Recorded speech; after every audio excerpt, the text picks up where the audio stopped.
ఉన్నారండి? సంతోషంగా ఉన్నారు సార్. దేవునికి చప్పట్లు కొట్టి దేవుని చప్పట్లు కొట్టమన్నాను. సంతోషంగా ఉన్నాను. అంతేకాక 20 దినాల నుంచి దేవుని సన్నిధిలో ఇంటి రీతిగా దేవుని వాక్యం చేత బలపరచబడుతున్నాము. దేవుడు 20 దినాలు కాశీకాబడి 20వ దినంలో వచ్చి ఉన్నాము కనుక ఇంకా 20 దినాలు ప్రార్థనలో ఇంకా ముందుకు వెళ్తున్నాము. వాక్యంలో ఇంకా బలపడాలని ప్రభు కోరుకుంటున్నాడు. కనుక ఈ 20 డేస్ దేవుడు తన ఉచితమైన పెట్టల నుండి మనం కాచి కాపాడాడు. అదేవిధంగా అనేక విషయాలు దేవుడు మనతో మాట్లాడుతూ వస్తూ ఉన్నారు. అటు రీతిగా మన జీవితాన్ని వాక్యం చేత సరి చేసుకోవాలని దేవుడు ఎంతగానో ఆశపడుచున్నాడు, శ్రద్ధ వహిస్తున్నాడు మన పట్ల. కనుక మనం కూడా వచ్చిన మనము, దేవుని వాక్యం వింటున్న మనం కూడా గుర్తించి గమనించి దేవుని వాక్యం చేత మన జీవితాలని వ్యక్తిగతంగా వ్యక్తిగతంగా మన జీవితాన్ని దేవుడు చేతికి అప్పగించి, దేవా నా జీవితాన్ని నీ చేతిలో నేను పెడుతున్నాను, నువ్వు నా జీవితాన్ని నువ్వు కట్టయ్యా అని చెప్పి మనం కానీ మన జీవితాన్ని దేవుని చేతిలో పెట్టినాక దేవుడే తన పరిశుద్ధ వాక్యంతో మన జీవితాన్ని ఆయన కట్టాలి అని ఆశపడుతున్నాడు. ఏ హృదయవాంఛలు అయితే కలిగి ఉన్నారో ఆ హృదయవాంఛలన్నీ తీర్చే గొప్ప దేవుడై ఉన్నాడు. కనుక ఆ దేవుడిలో కానీ మీ జీవితాన్ని ఆయన చేతిలో పెడితే కనుక అద్భుత కార్యాలు, ఆశ్చర్య కార్యాలు మీ జీవితంలో తప్పక మీ కల్లారా మీరు చూడబోతున్నారు. ఆమేన్, హల్లెలూయా. మంచిదండి. నిన్న వాక్యంలో చూసుకున్నాము. దేన్ని బట్టి అతిశయించాలంట చెప్పాలా? త్వరగా చెప్తే త్వరగా వెళ్దాం. ప్రభుని బట్టి అతిశయించాలి. కాబట్టి మనం నిన్న చూసుకున్నాం కదా, నిన్న మెసేజ్ గురించి మనకి దేవుడు మాట్లాడింది ఏంటి అంటే, నువ్వు ఏమి ఉన్నా ఏమి కలిగలేకపోయినా కూడా నేను నీకున్నాను కనుక నువ్వు నన్ను బట్టి అతిశయించేవాడుగానే ఉండాలి అని దేవుడు మనతో మాట్లాడుకుంటాడు. కాబట్టి ఒక క్రైస్తవుడు ఈరోజు జీవిస్తున్నాడు అంటే ఆ క్రైస్తవుడు బాధలలో, శాపంలో, ఇరుకుల్లో, ఇబ్బందుల్లో కూడా ఏమాత్రం చింతించద్దు కానీ దేవుడు ఉన్నాడు అని దేవుడిని బట్టి అతిశయించేవాడై ఉండాలంట. కాబట్టి ఈ లోకంలో మీకు శ్రమ అని చెప్పిన దేవుడు ఈ రోజు నిన్ను విడిచిపెట్టక మానడు. ఆయన నీతోని ప్రతినిత్యము ఉండేవాడే అయి ఉన్నాడు. కనుక మన వ్యక్తిగత జీవితాల్లో కష్టాలు ప్రతి ఒక్కరూ ఎదుర్కోవాల్సి వస్తుంది. ఆ కష్టాలు వచ్చినప్పుడు ఏంటి నాకు ఈ కష్టం వచ్చిందని కాదు, ప్రభు ఈ కష్టంలో నాతో ఉండవు, నీకు వందనాలు అని చెప్పి ప్రభు మీద అనుకొని ఆయన దగ్గర నుంచి ఆదరణ పొందుకుంటూ ఆయన వాక్యం చేత భయపడక ధైర్యం పొందుకుంటూ మనము ముందుకు వెళ్ళాలి. కాబట్టి మన జీవితాల్లో ఒకటే గుర్తిస్తామంటే ఏంటి అంటే, సమయము కొద్దిగా ఉన్నది, ఆఖరి గడియల్లో బైబిల్ చెప్తున్నది. ప్రభు రాకడ కొరకు మనం ఎదురు చూసే వారమై ఉన్నాము, నిరీక్షణతో ఎదురు చూసే వారమై ఉన్నాము. కనుక ఈ కొద్ది సమయంలోనే నువ్వు కానీ ఓపికతోని, సహనంతో, సంపూర్ణ విశ్వాసంతో దేవుని వైపు చూస్తే కనుక దేవుడు అంటున్నాడు, నేను తప్పక నీకు తోడై ఉంటాను, నిన్ను నడిపిస్తాను, నా రాకడికి నేను నిన్ను సిద్ధపరుస్తాను అని దేవుడు తెలియజేస్తాడు. కనుక మనము మన జీవితాల్లో ఏమన్నా ఏం లేకపోయినా ఏమి కోల్పోయినా ప్రభు అయితే మనల్ని ఉన్నాడు. ప్రభువుని పోగొట్టుకోవద్దండి. ప్రభుని మన కొరకు దేవాది దేవుడు అనుగ్రహించి ఉన్నాడు. ఆయన మన కొరకు మనల్ని రక్షించడానికి తన ప్రాణాన్ని పెట్టి ఉన్నాడు. కనుక చాలా గొప్ప ధన్యత మనకి. అందుకని మన వ్యక్తిగత జీవితాల్లో మన చేతులారా మనం ప్రభువుని విడిచిపెట్టుకోకూడదు. అందుకని ఆ పాట ఉంటుంది కదా, నేను మర్చిపోయినా నీవు నన్ను మర్చిపోలేదు, నేను నీకు ప్రార్థించకపోయినా నువ్వు పలకరిస్తున్నావు. కనుక దేవుడు మనతో ప్రతినిత్యము ఏమంటారు, ఒక సంభాషణ కలిగి ఉండాలని. నీ దగ్గర నుంచి నా దగ్గర నుంచి దేవుడు ఏం ఆశిస్తున్నాడు తెలుసా? That you talk to him all the time. ప్రతినిత్యము నువ్వు దేవుడితో మాట్లాడుతావు, దేవుడిని స్మరిస్తూ దేవుడితో మాట్లాడే ఉండే వ్యక్తిగా నువ్వు ఉండాలి అని ఆయన కోరుకున్నాడు. కాబట్టి మన జీవితాల్లో ఎప్పుడు దేవుడిని వదులుకోవడానికి ఇష్టపడద్దు. అంతేకాక దేవుడిని బట్టి ధైర్యం తెచ్చుకొని ఎదుర్కొంటున్న పోరాటాలన్నీ ఎదుర్కోవాలి. దేవుడిని బట్టే ఒక క్రైస్తవుడు ఈరోజు అతిశయించేవాడుగా ఉండాలి. ఈరోజు ఆయనను బట్టే అతిశయించాలి అని మనం చదువుకున్నాము. ఈరోజు వాక్యం ఏంటి తెలుసా? ఆయనను బట్టి చెప్పాలా? హల్లెలూయా. ఆయనను బట్టి ఆనందించాలండి. ఈరోజు అని కాదు, వ్యక్తిగతంగా అలవాటు చేసుకోవాలి. ఆయనను బట్టి అతిశయించాలా, ఆయనను బట్టి ఆనందించాలా. రెండు అన్న తమ్ముళ్ళు లేకపోతే అక్క చెల్లెలు అనమాట, రెండు కలిసి వెళ్ళాలన్నమాట. అతిశయిస్తున్న ఉన్నాడు ప్రభు, కానీ కష్టాలు రాగానే ఆనందించక బాధపడి దుఃఖపడితే కనుక దేవుడు చూసి బాధపడతాడు. ఎందుకంటే నేను నీకు విడిచిపెట్టలేదు, అయినా కూడా నువ్వు నన్ను గుర్తించక బాధపడుతున్నావు కాబట్టి అటు రీతిగా నువ్వు ఉండకూడదు. నేను నీతో ఉన్నాను అని దేవుడు చెప్పుచున్నాడు. కనుక దేవుడు మనతో ప్రతినిత్యము ఉంటాడు. ఫిలిప్పీయులకు రాసిన పత్రిక 4వ అధ్యాయము 4వ వాక్యం అందరికీ తెలిసింది. తిప్పాలా వైద్యులు? ఆనందించుడి, మరలా చెప్పుచున్నాను, ప్రభునందు ఆనందించుడి. కనుక మన జీవితాల్లో ఈ ఆనందము అనేది ఎప్పుడు వస్తుంది అంటే, ఒక క్రైస్తవుడు అంట దేవునితో ప్రతిదినము మాట్లాడుతున్నప్పుడు ఆ ఆనందాన్ని దేవుడు ఆ వ్యక్తిలోనికి అనుగ్రహిస్తూ ఉంటాడట. కనుక ఈరోజు క్రైస్తవులు ఎందుకు ఆనందించలేకపోతున్నారు? ఎందుకంటే వాళ్ళ దేవుడితోనే సమయము గడపలేకపోతున్నారు. అందుకని ఆనందించలేకపోతారు. ఇతరులు దేవుడిలో ఉండి ఆనందిస్తుంటే కూడా వాళ్ళని చూసి ఏడ్చేటోళ్ళు లేకపోలేదు ఉంటారు. వాళ్ళతో కూడా ఏమీ పర్వాలేదు మనకి, మనమైతే ప్రభుని బట్టి అతిశయిస్తూ ఆనందిస్తూ ముందుకి వెళ్ళిపోతూనే ఉండాలి. ఇరుకులు, ఇబ్బందులు, అవమానాలు, కష్టాలు, వ్యాధులు, బాధలు, ఎడబాటు ఇవన్నీ ఒక జీవితంలో మనం ఎదుర్కోవాల్సి ఉంది కనుక మనము ప్రభుల్లో ఉంటే కనుక, ప్రభుతోని మాట్లాడే వ్యక్తిగా కానీ మన జీవితాలు సరి చేసుకుంటే కనుక అన్ని సందర్భాల్లో ప్రభులో మనము ఆనందించగలుగుతాం. ఎందుకంటే దేవుడు ఆ నిరీక్షణ మనకి ఇచ్చాడు. నేను ఇతను ఉన్నాను. మనము ఆయనను బట్టి కష్టంలో అన్నా, కన్నీళ్ళు అన్నా, వ్యాధులు అన్నా, బాధలు అన్నా ప్రభువును ఉన్నామని ఆయన వైపు చూసి, ఆయన అనుమతించకపోతే కానీ ఏదైతే దగ్గరికి రాదు అని గుర్తించి, అదేదైనా కష్టం మీ దగ్గరకు వచ్చిందనుకో, ఫస్ట్ ఒక క్రైస్తవుడు ఏం చేయాలి తెలుసా? దేవుడితో మాట్లాడే వ్యక్తి ఏం చేయాలి తెలుసా? ప్రభా కష్టం వచ్చిందని నేను చెప్పాను, కానీ నువ్వు అనుమతించావు కాబట్టి నా దగ్గర వచ్చింది. ఇప్పుడు నువ్వు నా దగ్గరికి పంపించావు కనుక నువ్వే దాన్ని జయించే శక్తిని నాకు మీరే అనుగ్రహిస్తారు అని దేవుని మనము ప్రార్థన చేసేవారు. ఎవరు ప్రభులు ఆనందించగలుగుతారు అంటే ఒక వ్యక్తి వ్యక్తిగతంగా ప్రభుత్వం గడిపినప్పుడే. ఏదో ఆచార ప్రకారంగా కాదు, వ్యక్తిగతంగా ప్రతిదినం. ఫ్రెండ్స్ ఉంటారు, ఏం చేస్తాం ఫ్రెండ్స్ అని ప్రతిదినము మాట్లాడుతూ ఉంటాం. ఫ్రెండ్స్ దూరం వెళ్ళిపోతే అయ్యో ఎక్కడ వెళ్ళిపోయాడో, ఎక్కడ ఉన్నాడో అని విచారించదు. అంతే దేవుడితో కూడా మనం ప్రతిదినం వెళ్ళి మాట్లాడుతుంటే దేవుడు అంట ఆయన అనుగ్రహించే ఆనందాన్ని మనకి ఇవ్వగలుగుతాడట. అప్పుడు మనం ప్రభులు ఆనందించవచ్చట. అంతేగాని ఫ్రెండ్ వెళ్ళిపోయాడు అని చెప్పి వీడు ఎప్పుడు వస్తాడు అని చెప్పి ఎదురు చూడకుండా నువ్వు దేవుడి దగ్గర పోకుండా ఉన్నావు అనుకో, దేవుడు అక్కడ నుంచి చూసి ఏంటి నా బిడ్డ నాతో మాట్లాడకుండా దూరంగా జీవిస్తుంది, లోకంలో ఎందుకు జీవిస్తుంది అని బాధపడే సందర్భంలో దేవుడికి మనము మన జీవితాల ద్వారా కలుగు చేస్తుంటాం. అందుకని అట్టి రీతిగా కాక ప్రభునందు ఆనందించుండి నేను మళ్ళా చెప్పుచున్నాను, మళ్ళా ఆనందించవచ్చు.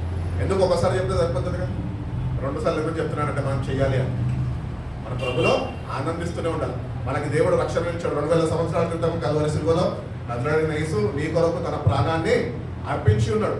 ఆయన చేసిన త్యాగాన్ని బట్టి ఆ శిలువను చూసి, ప్రభువా ఇంత ఘోరమైన పాపిని, ఏ అర్హత యోగ్యత లేని నన్ను నువ్వు ప్రేమిస్తున్నావా, దాన్ని బట్టి నేను ఆనందిస్తున్నానయ్యా. ఈ లోకంలో నన్ను ఎన్నో ప్రేమల్ని చూసావు, ఎన్నో ప్రేమలతో నేను మోసపోయానేమో ప్రభా, కానీ నేను ఎప్పుడైతే నీ ప్రేమని నేను రుచి చూచానో నేను ఇంకెప్పుడు బాధపడను, దేనికి ఏమంటారు చింతించను, దేనికి దిగులు పడను ప్రభా, కానీ నిన్ను బట్టి నేను ఆనందించే వ్యక్తిగా నువ్వు నాకున్నావు. నేను నిన్ను రుచి చూశాను ప్రభా, నేను నిన్ను ఆనందిస్తూనే ఉంటాను. ఏ పరిస్థితుల్లో నేను ఎదుర్కోవాలన్నా కూడా I will not stop rejoicing in you lord అని చెప్పి అటువంటి గొప్ప పట్టుదల శ్రద్ధతోని మనము దేవుడిలో ఆనందించడము నేర్చుకోవాలంట. ఈ దేవుడిలో ఆనందించడం అంటే విత్ డిలైట్, ఇష్టపూర్వకంగా పూర్ణ మనస్సుతో వెళ్ళాలంట దేవుడి దగ్గరికి. మనం ఎట్లా వెళ్తాము? క్రైస్తవులం కదా, ఆచరణ వెళ్ళాలా, ప్రార్థన చేస్తారు. అక్కడ అమ్మేమో అంటది, నానేమో అంటాడు, ఎవరేమో అంటారు.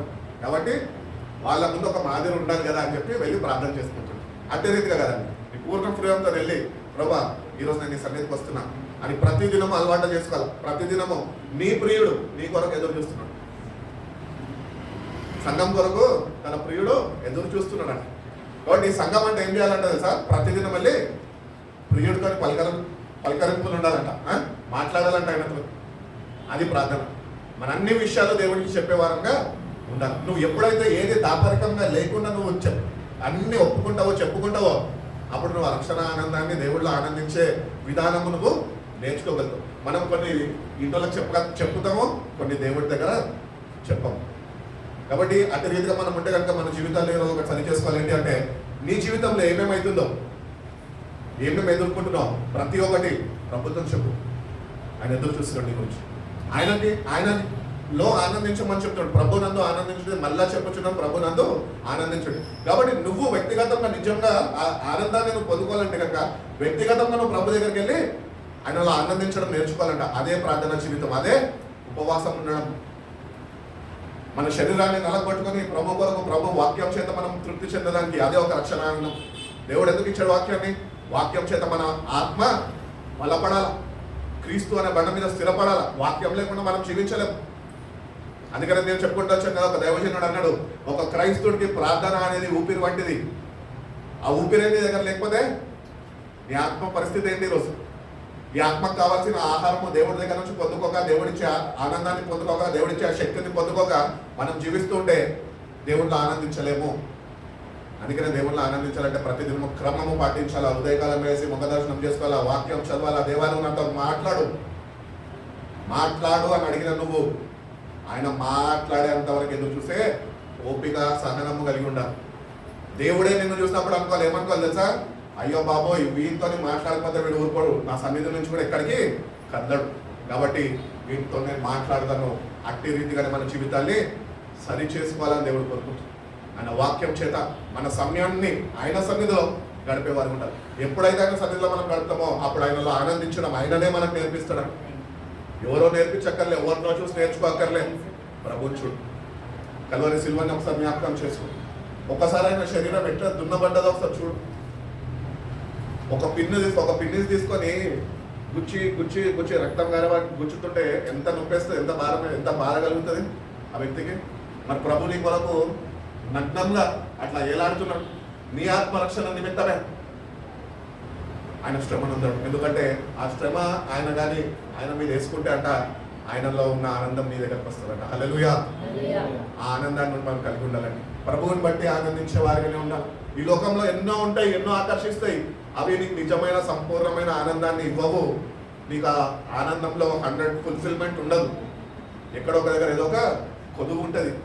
కానీ దేవుళ్ళను ఆనందించే వ్యక్తిగా అయితే నువ్వు సంపూర్ణమైన రక్షణ ఆనందాన్ని కలిగి ప్రభువులో నువ్వు ఆనందించే వ్యక్తిగా మనం ఉండగలం. కాబట్టి ప్రభు చేసిన త్యాగాన్ని ఒకసారి చూసుకుందామండి. ప్రభు చేసిన త్యాగం, ముళ్ళ కిరీటము, చేతులకి మేకులు, కాళ్ళకి మేకులు, పక్కకి బల్లెపోటు, ఇవన్నీ దేనికోసము? ఎప్పుడన్నా ఒక అరగంట, ఒక 45 నిమిషాలు ఒకసారి ఆ పిక్చర్ని ఇమాజిన్ చేసుకున్నా, లేకపోతే ఆ పిక్చర్ని ముందు పెట్టుకున్నాం. ఎప్పుడన్నా కొద్దిగా లోతుగా కేర్ స్టడీ అంటారు కదా, ఏం స్టడీ, జాగ్రత్తగా పరిశీలించి చదవడం, ఏమైతుంది ఏమయ్యింది అని. అట్లనే మనం ప్రభు మన కొరకు ఏమయ్యాడు, ఎందుకు అట్లా అవ్వాల్సి వచ్చింది, నా తలంపులే కదా ముళ్ళ కిరీటం ధరిస్తే, నా చేతులే కదా మేకులు కొట్టబడి అని మనం ప్రతిదినము ప్రభు యొక్క శిల్వ దర్శనాన్ని ధ్యానించే క్రైస్తవులు.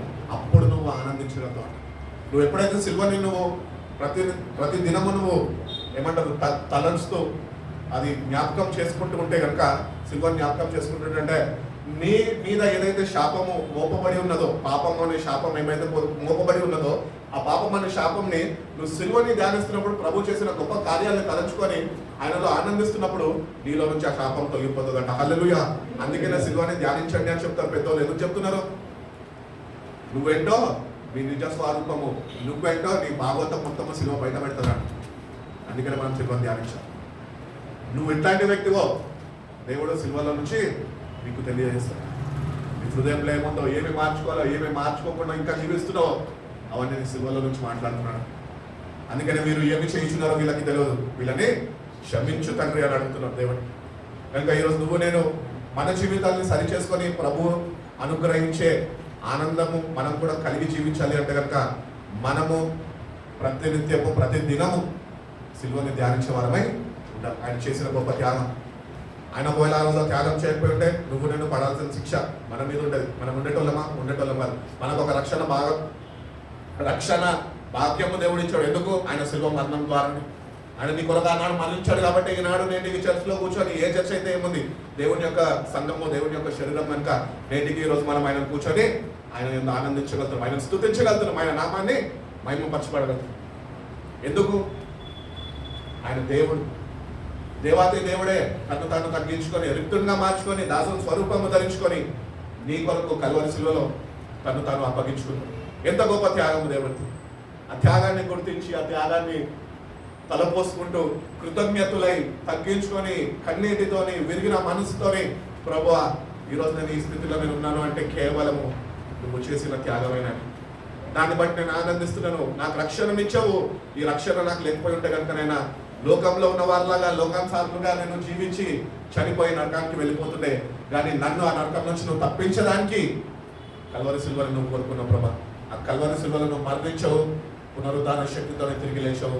ఈరోజు తండ్రి పాఠశాల కూర్చొని నా గురించి విజ్ఞాపన చేస్తున్నావు. నా కొరకు త్వరగా రాబోతున్నావు ప్రభా.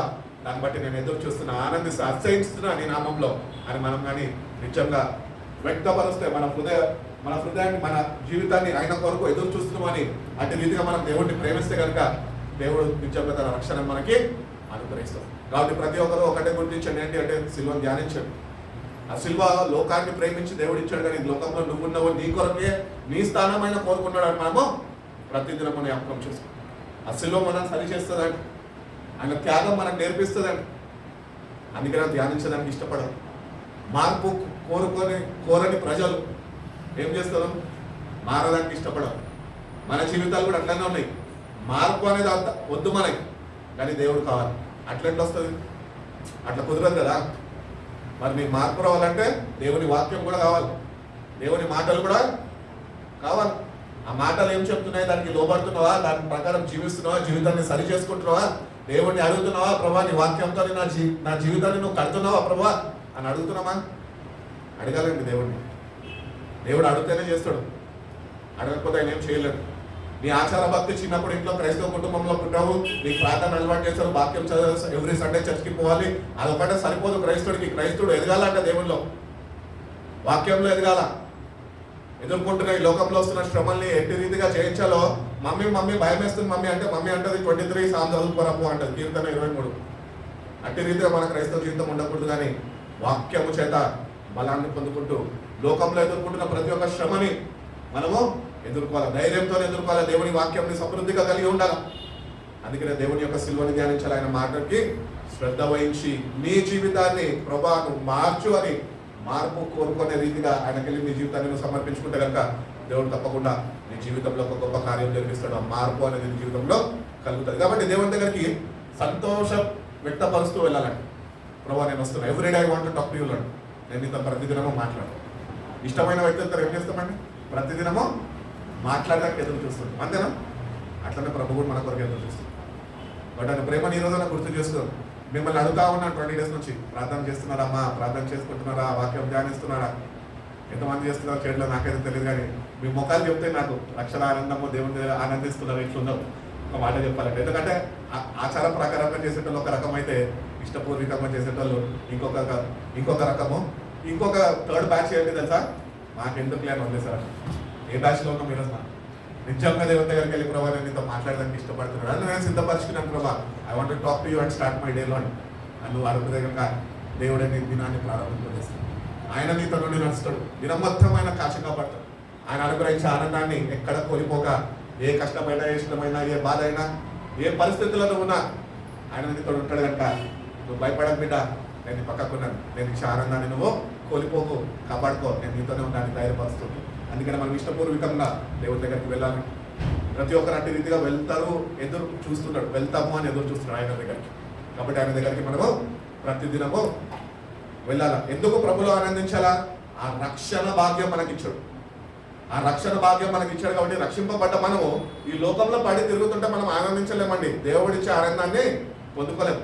కాబట్టి లోకంలో ఉంటున్న మనకి దేవుడు తన కుమారుడిని బలియాగంగా, మధ్యవర్తిగా మన కొరకు బలియాగంగా అర్పించేసినాక దేవుడు మనకి ఏమిచ్చాడట? రక్షణని ఇచ్చాడు. ఆ రక్షణను బట్టి ప్రతిదినం ప్రభు దగ్గరికి వెళ్ళి ప్రార్థన చేస్తున్నావా? ప్రభు దగ్గరికి వెళ్ళి ప్రభా నువ్వు నాకు ఈ రక్షణ ఇవ్వకపోయి ఉంటే నేను రోజు ఉండేవాడినేమో కాదు, ఈ లోకంలో పడి పాపంలో పడికి నేను ఎక్కడో నరకం దగ్గరికి చేరుకొని ఉండేటోడిని. కానీ నువ్వు నన్ను ప్రేమించి నీ కుమారుడు నా కొరకు ఇచ్చావు కనుక, ఆయన నీకు లోపడ్డాడు కనుక ఈరోజు నాకు రక్షణని నువ్వు అనుగ్రహించావు. ఆ రక్షణని నేను ప్రతిదినము తలంచుకుంటూ ప్రభా నీలో ఆనందింపజేసే అటువంటి తలంపులు, లేకపోతే అటువంటి కోరికనాలు పుట్టించు ప్రభా అని నువ్వు దేవుడిని అడిగితేనే నువ్వు ఆయన దగ్గరికి వెళ్ళి ఆయన అనుగ్రహించిన రక్షణలో ఆనందించే వ్యక్తిగా ఉండవు.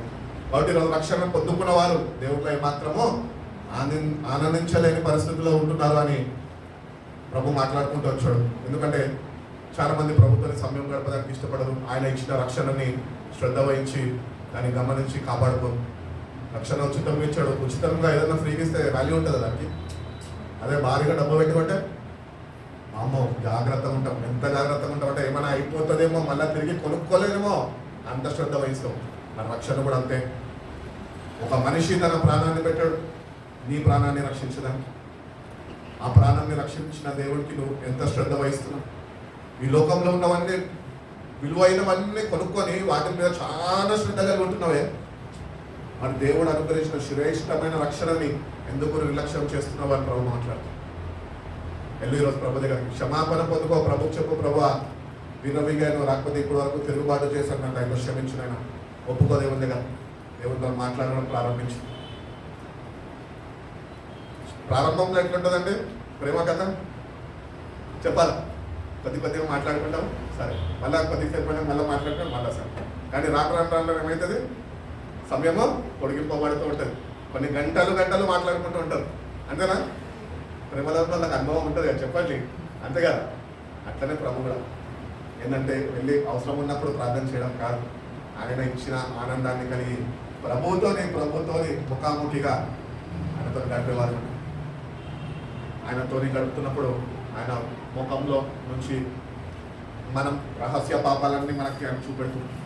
అవన్నీ మనం ఒప్పుకోవాలి. యథార్థం ఏమి తెలియనట్టు ఉండదు. చాలా మంది ఏం చేస్తారు తెలుసా, ప్రార్థనలో ఏం తెలియదు ప్రభు నాకు, వాడు చేయించాడు, పక్కన ఉన్నాడే బ్రదర్, వాడు చేయించాడు కాబట్టి నా మీద ఉంటుంది అని సాగులు చెప్తుంటారు. లేదండి, యథార్థం ఒప్పేసుకోండి దేవుడిని. అందుకనే దేవునితో ఒక వ్యక్తికి సమయం గడపాలండి. ఆ వ్యక్తి దేవునితో సమయం గడిపినప్పుడు ఆ వ్యక్తిని దేవుడు దర్శించి వాడిని సరిచేస్తాడు. అందుకనే నువ్వు ఇష్టపడాలా, దేవుడిని ప్రేమించాలి, ఆయనతో సమయం గడపాలి, ఆయన అనుగ్రహించే ఆనందాన్ని పొందుకునే వారి. ఈ లోకంలో ఏమీ ఉన్నా ఏమీ లేకపోయినా, నీకు ఏమున్నా కూడా ఏదో ఒక కొదువే. అన్నీ ఉన్నవాడికి తృప్తి చెంది ఉంటాడా? లేదు. ఎందుకు? నేత్రాశ. అది ఇంకొకటి దగ్గర ఉంటే ఓర్చుకోలేడు, అది కూడా వాడిని కొనుక్కోవాలనుకుంటాడు.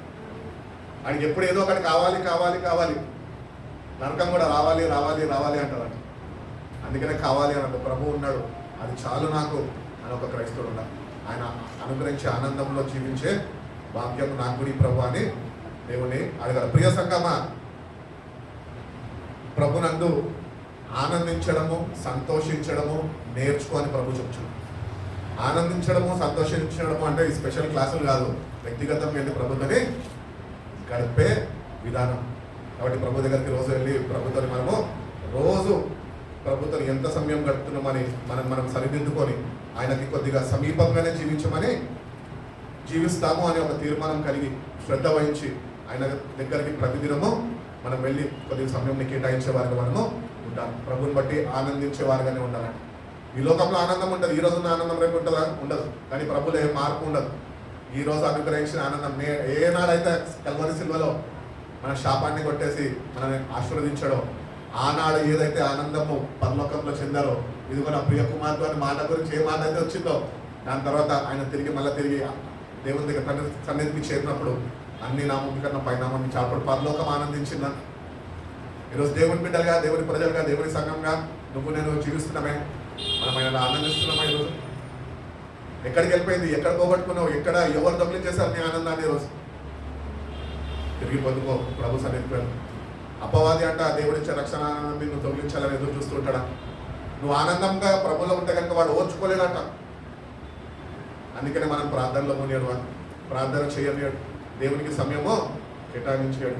మనం ఎంత సమయం ఇద్దాం అనుకున్నా కానీ ఇవ్వలేం, పరిస్థితుల్లో తీసుకొని వెళ్ళిపోతుంటాం.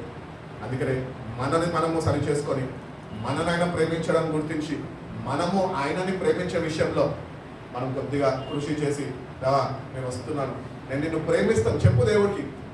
ఒక వ్యక్తికి చెప్తాం కదా ఏమని, నేను నిన్ను ప్రేమిస్తున్నాను అని. దేవుని దగ్గరికి వెళ్ళి చెప్పు.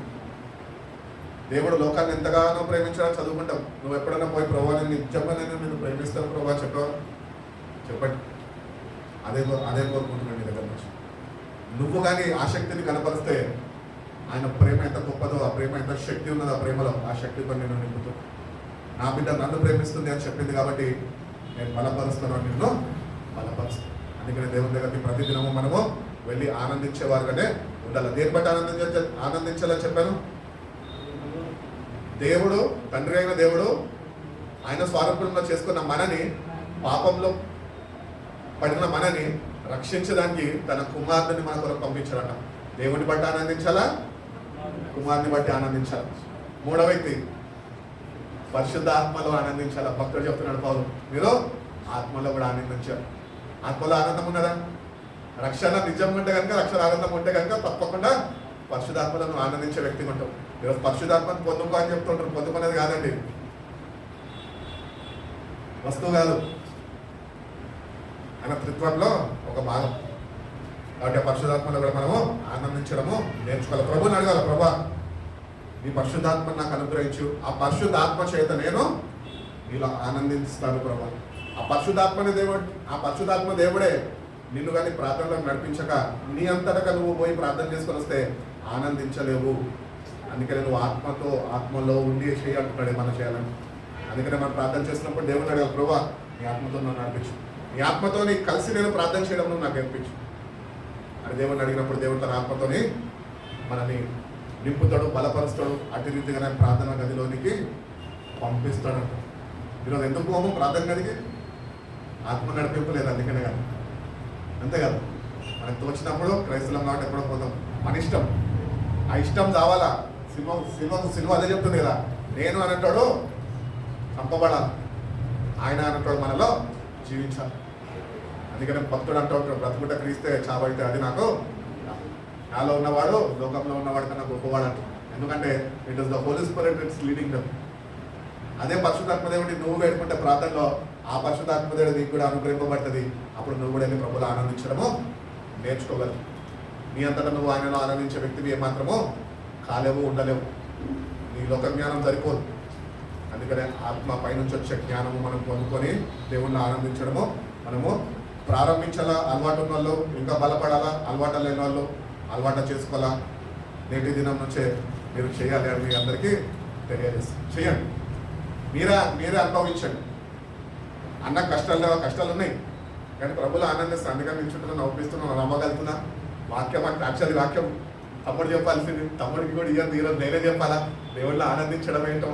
దేవుళ్ళో నేను ఆనందిస్తున్నా కదా, నేనే చెప్తాను వాక్యం. ఓపిక లేకపోయినా దేవా ఓపికని అని చెప్పి తీరమంతా కూర్చొని దేవుడితో ఇక్కడ కలుపుకుంటూ ఉన్నాను. కాబట్టి దేవుళ్ళో ఆనందించడం నేర్చుకోవడం అంటే మన సమయంని కొద్దిగా ఆయన కొరకు తీసేవారిగా ఉన్నాను. దేవా నాకు 24 గంటలు ఇచ్చావు కానీ కొద్దిగా సమయం కూడా మీకు ఇవ్వలేకపోతున్నా ప్రభా, దయతో క్షమించు అనేది క్షమాపణ కోరుకుంటున్నాను. అడుగు ప్రభుని క్షమించమని, తప్పకుండా క్షమిస్తాడు. ఆయన దగ్గరికి ఎట్టి రీతిగా రావాలో, ఎట్టి రీతిగా ఆనందించాలో, ఎట్టి రీతిగా ఆత్మచేత నువ్వు కలిసి జీవించాలో ఆయన నీకు నేర్పిస్తాడు. ఫిలిప్పీయులకు రాసిన పత్రికకి వెళ్దామండి. అదే ఫిలిప్పీయులకు రాసిన పత్రిక 3వ అధ్యాయము 10వ వాక్యం. ఏ విధము చేతనైనను మృతులలో నుండి నాకు పునరుద్ధానము కలగవలెనని ఆయన మరణ విషయంలో సమానుభావము గలవాడై ఆయనను పునరుద్ధానమును ఎరుగు నిమిత్తమును ఆయన శ్రమలలో పాలివాడగుట ఎట్టిదో ఎరుగు నిమిత్తమును సమస్తమును నష్టపరుచుకొని వాటిని పెంటతో సమానముగా ఎంచుకొనిచున్నాను. భక్తుడు ఎంత మంచి శ్రేష్టమైన మాటలు చెప్తున్నాడు. He wants to know the power of his resurrection. ఆయన పునరుద్ధానంలో ఉన్న శక్తిని తెలుసుకునే దానికి మనం ఆయనలో ఆనందించాలండి. పాడుతూ ఉంటాం పాట. ఏం పాట? పునరుద్ధానుడా ఏది పునరుద్ధానుడా నాయసగా పాడుతున్నాం. సరే, నీలో ఆ పునరుద్ధాన శక్తి అనుభవం ఉన్నదా? పొందుకోవడానికి ఒక ఆశ ఉన్నదా? అడగల దేవుడిని. అందుకని అంటున్నాడు, మృతులలో నుంచి నేను కూడా తిరిగి లేపబడాలి, నేను కూడా జీవించాలి. అందుకనే మనం దేవుని దగ్గరికి వెళ్ళినప్పుడు we have to know what is his resurrection power is. ఆయన పునరుద్ధాన శక్తి ఏంటో దేవుడిని అడగాలి. ప్రభా నీ పునరుద్ధాన శక్తితో నన్ను నింపు. అప్పుడు నువ్వు ఈ లోకంలో క్రీస్తులో జీవిస్తూ క్రీస్తులో మరణిస్తే కనుక నేనేం చేస్తారు? సమాధి చేస్తారు. కానీ ప్రభు మధ్యాకాశంకి వచ్చినప్పుడు అదే పునరుద్ధాన శక్తి ఏ శరీరం లేపిందో అదే పునరుద్ధాన శక్తి నిన్ను కూడా సమాధి నుంచి బయటకు లేపుతుంది. మధ్యాకాశంలో ఆయనని కలుసుకోగలుగుతాం. కాబట్టి ప్రార్థనలో ఈ అంశాలు మర్చిపోద్దండి.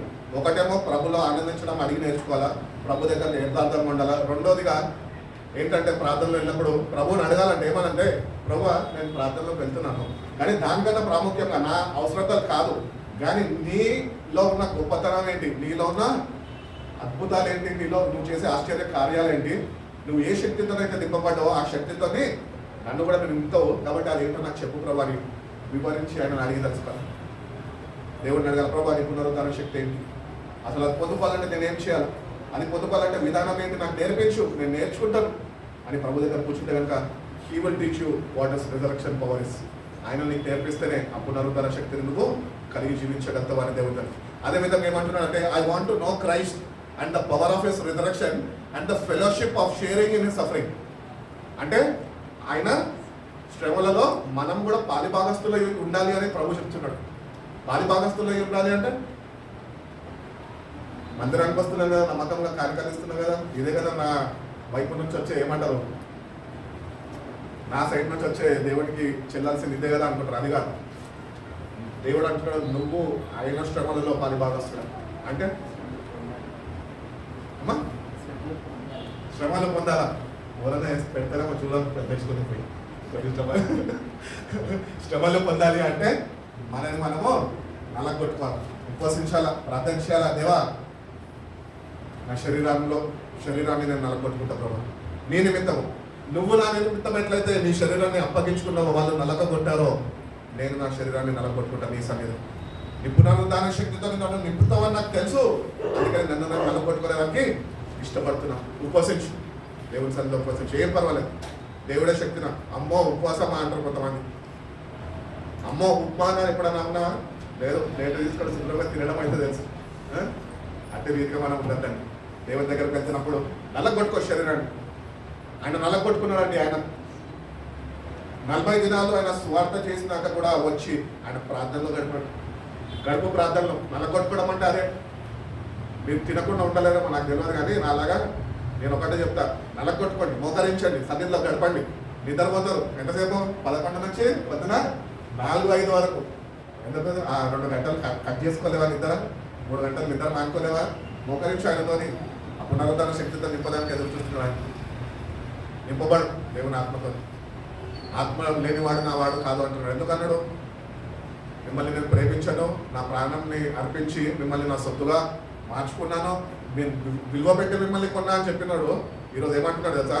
ఆత్మ లేకపోతే నువ్వు నా వాడిని కాలేవాడు. కాబట్టి ఆత్మని నువ్వు పొందుకోవాలంటే నిన్ను నలగొట్టుకోవడం నేర్చుకోవాలి. అంటే ప్రార్థన గదిలో వెళ్ళే అనుభవం నేర్చుకోవాలి. దేవునితో ఏకాంతంగా ప్రార్థన చేసే వ్యక్తిగా నీ జీవితాన్ని మార్చుకోవాలి. అప్పుడు ప్రభు అంటాడు, నా బిడ్డ నమ్మకంగా నా దగ్గరకు వస్తుంది కనుక నేను నా పునరుద్ధరణ శక్తి అనుభవంలోనికి నడిపించాను. నువ్వు నేను నడిపింపబడాలని, పునరుద్ధరణ శక్తి అనుభవంలోనికి నడిపింపబడాలి. అట్టి రీతిగానే ఆయనతో సావాసము బలపరచుకోబడాలి. మన సావాసం ఆయనతో ఎట్లా ఉండాలంట? బలపరచబడాలి అంట. ఒక వ్యక్తి కలుస్తేనే కదా వాళ్ళు బలపడేది. వాళ్ళు కలవకపోతే బలహీనులు కలిస్తే ఇంకా దిగజారిపోతారు. కానీ ప్రభు బలవంతుడు, మన బలహీనుడు.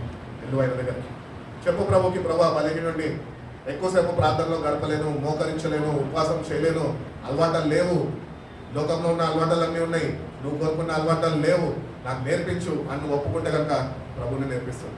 ప్రభు ఏం నిన్ను బలవంతం చేసి ఉపవాసం ఉండమన్నాడు. అది నీ ఇష్టం. నీ శరీరం నీకు లోపడితే, నీకు దేవుని మీద నీకు గౌరవం ఉంటే నువ్వు ఉపవాసం ఉండక్కను. కానీ ఒకటే చెప్తున్నా, మన వాక్యాల్లో ధ్యానించుకుంటూ వచ్చాం కదా, మనలో ఉంటున్న పాపము మనని ఏలుతుంటుంది. ఈ పాపము మనం ఏలకూడదంటే నువ్వు శరీరాన్ని నల్లగొట్టుకోవాలా. అంటే కడుపు మాడాలా, కన్నీళ్ళు రావాలా, రాత్రి సొంతం కరగాల, దేవునితో గడపాలా. నువ్వు ఎప్పుడైతే దేవునితో అట్లా గడపడం ప్రారంభిస్తావో, కొన్ని దినాలు అనుభవంలోనికి వెళ్ళినాక దేవుడు తన శక్తితో నేను నింపుతాడు. అప్పుడు నీకు దేవునితో సావాసం బలపడుతుంది. అప్పుడు నువ్వు ఇష్టపూర్వకంగా దేవుని దగ్గరికి ప్రతిదినం టైం చూస్తూ, అమ్మ టైం అయిపోయింది వెళ్ళిపోవాలని నేను మాట్లాడాలంటారు. అట్టి రీతిగా ఉండాలంటే ఒక క్రైస్తవుడు ఆయనతో మాట్లాడడానికి, ఆయనతో ప్రతినిత్యము సావాసం కలిగి జీవించడానికి, ఆయన అనుగ్రహిస్తున్న ప్రతిదినము ఆ ఆనందాన్ని, అదే ఆయన అనుగ్రహిస్తున్న శక్తిని ప్రతిదినము పొందుకో. ఎందుకంటే ఈ లోకాధికారి, అపవాది, సాతాను, దురాత్మలు ఎన్నో ఉన్నాయి.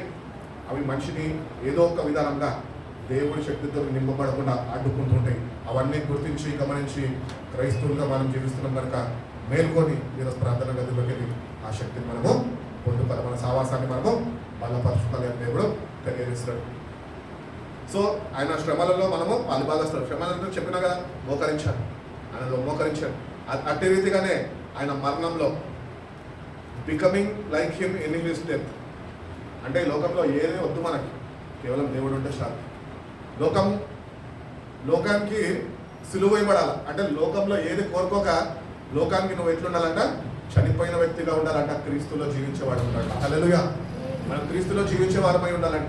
ఈ క్రీస్తులో జీవించే వ్యక్తులంట ఈ లోకంలో దేన్ని కోరుకోరంట.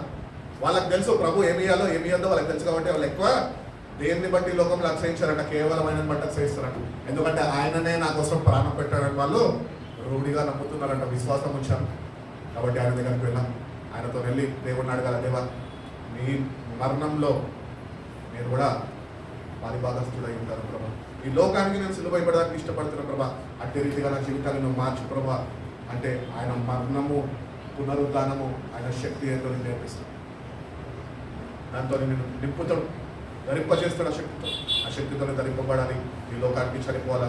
క్రీస్తు రాకడ కొరకు, అనేక నశించే ఆత్మల కొరకు భారముతోని ఈ ప్రార్థన గదిని తడిపే అనుభవంలోకి వెళ్ళాలంటే గది తడవాలండి. మన షర్టుగా కర్చీఫ్ కూడా తడవాలి. ఇట్లా ఉంటే ఎట్లా మా దేవుని శక్తి రాదు. అడుగు దేవుడిని వేడుకో కన్నీళ్లతోని. నువ్వైతే ప్రభు చెప్పి ప్రభా నీ శక్తితో నన్ను నింపు ప్రభా. నీతో నేను సావాసం కలిగిలేను, సావాసం నువ్వు బలపరచు ప్రభా. నువ్వు నన్ను కోరుకున్నావు కదా ప్రభా. నేను దేవుడి దగ్గరికి వెళ్ళి అడుగుతా కనుక దేవుడు తప్పకుండా అనుభవాల్లోనికి, శ్రమల అనుభవం, మరణంలో నా అనుభవంలోనికి, పునరుద్ధరణ అనుభవంలోనికి దేవుడిని తీసుకుని వెళ్తాడు. నువ్వు ఈ భూమి మీద ఉన్నప్పుడే దేవుని యొక్క పునరుద్ధరణ శక్తితోని నింపబడి ఉంటేనే నువ్వు రెండో మరణం నుంచి తప్పించుకోవచ్చు. లేకపోతే నీ సమాధానం అట్లనే ఉంటుంది. పూలేసేట వస్తారు, పూలేస్తారు, జ్ఞాపకం చేసుకుంటారు, శుభ్రంగా పడుకొని తింటారు. నీ సమాధి తెరవబడాలి అంటే నువ్వు ఈ భూమి మీద నీలో శ్వాస ఉన్నప్పుడే ప్రభుత్వాన్ని సమాధానం పడి గదికెళ్ళి ప్రార్థన చేసి పొందుకొని ఆ శక్తితో నింపబడి అప్పుడు మరణంకి ఎవరు భయపడరు. అందుకని భక్తుడు అంటాడు, మరణమాని ముళ్ళెక్కడ, ఎందుకంటే నేను జీవాన్ని తెచ్చుకున్నా, మరణానికి మాత్రమో భయపడను. కాబట్టి దేవుడి దగ్గరికి మనం ఇవన్నీ నేర్చుకునే వారమై ఉండాలి అని దేవుడు కోరుకుంటున్నాడు. రోమీయులకు రాసిన పత్రిక 6వ అధ్యాయం 3 నుంచి 5 వాక్యాలు చదువుకున్నామండి.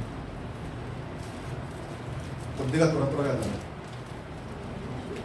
రోమీయులకు రాసిన పత్రిక 6వ అధ్యాయము 3 నుంచి 5 వాక్యాలు. క్రీస్తు యేసులోనికి బాప్తిస్మము పొందిన మనమందరము, బాప్తిజము పొందిన కొందరందరూ అన్నాడా, మనందరం ఉన్నాడా? మనందరం. అంటే ప్రతి ఒక్కరికి ఈ వాక్యము వర్తిస్తుంది. కాబట్టి వాక్య పట్ల శ్రద్ధ కలిగి ఆ వాక్యానికి విధేయత చూపుతూ దేవుని దగ్గరకు వచ్చి దేవుని దగ్గర నీ జీవితాన్ని అప్పగించుకో. చదువు. బాప్తిస్మము పొందిన మనమందరము ఆయన మరణంలోనికి బాప్తిస్మము పొందితమని మీరు ఎరుగరా? కాబట్టి తండ్రి మహిమ వలన క్రీస్తు మృతులలో నుండి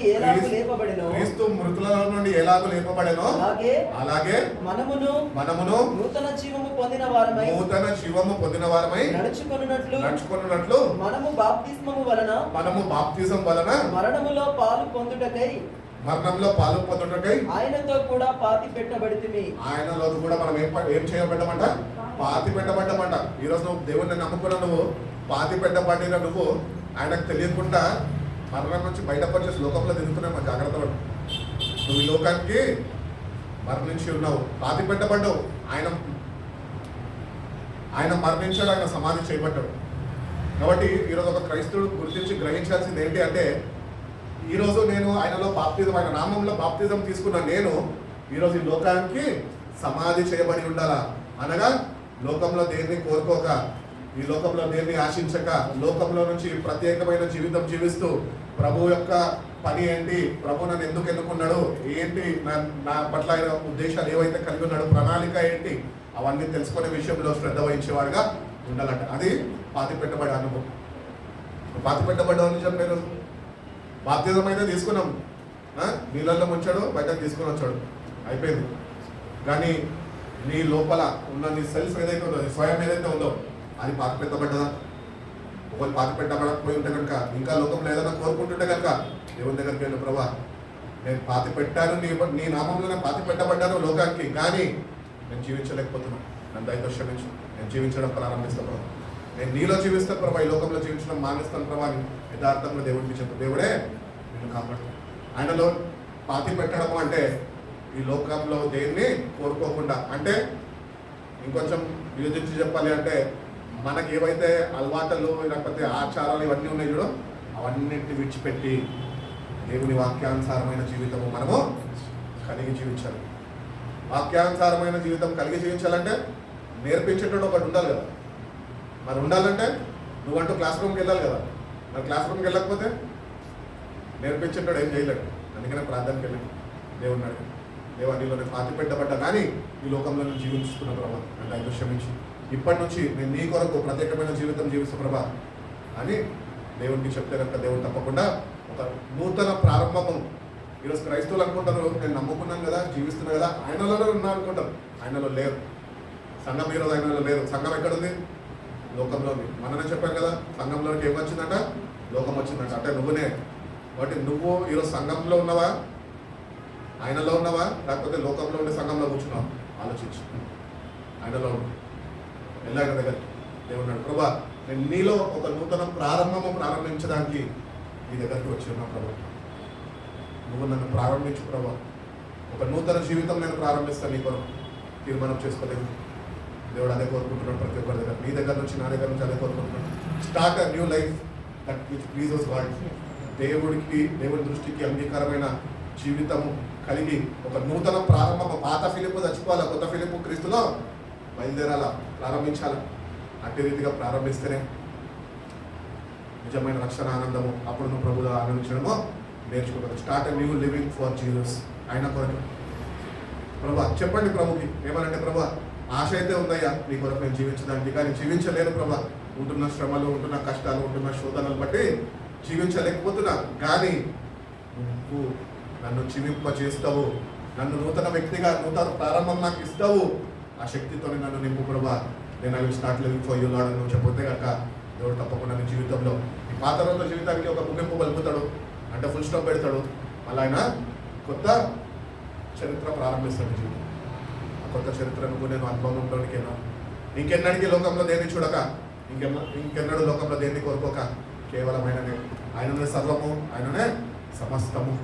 దేవా నువ్వే ఉన్నావు చాలు, నీలో జీవిస్తాను. అందుకని బైబిల్ చెప్తుంటుంది, క్రీస్తులో ఉన్నవాడు వాడు నూతన సృష్టి, పాతవంతా గతించిన సమస్తము నూతనము ఆయన.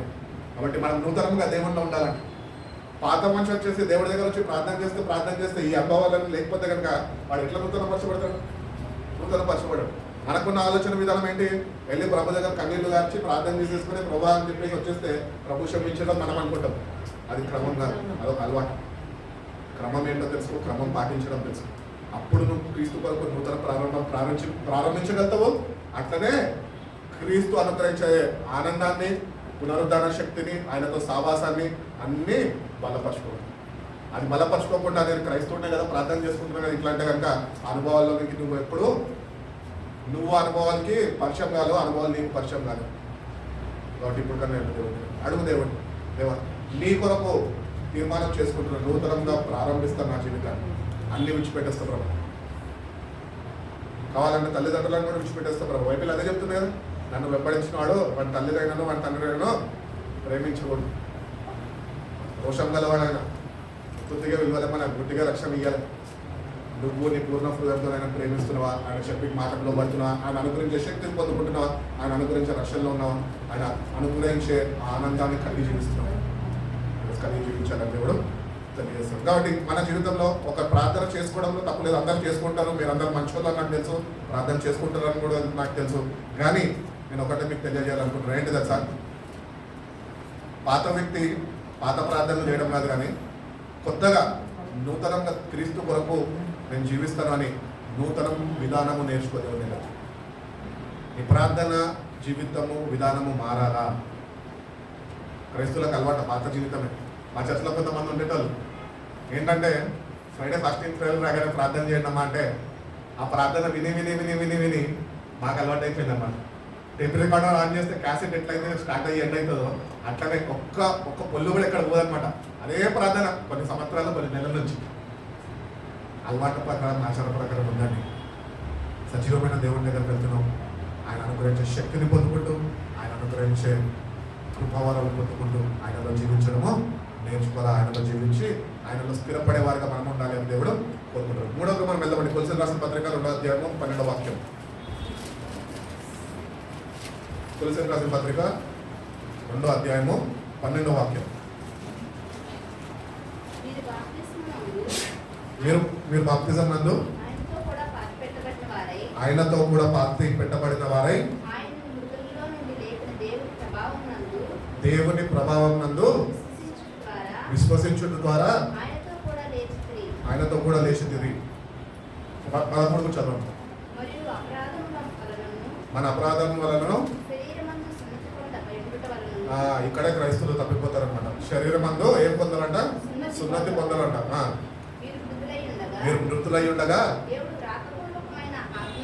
దేవుని రాకపూర్వకమైన ఆజ్ఞల వలన మన మీద రుణముగాను మనకు విరోధంగాను ఉండిన పత్రమును దేంతోనమ్మా?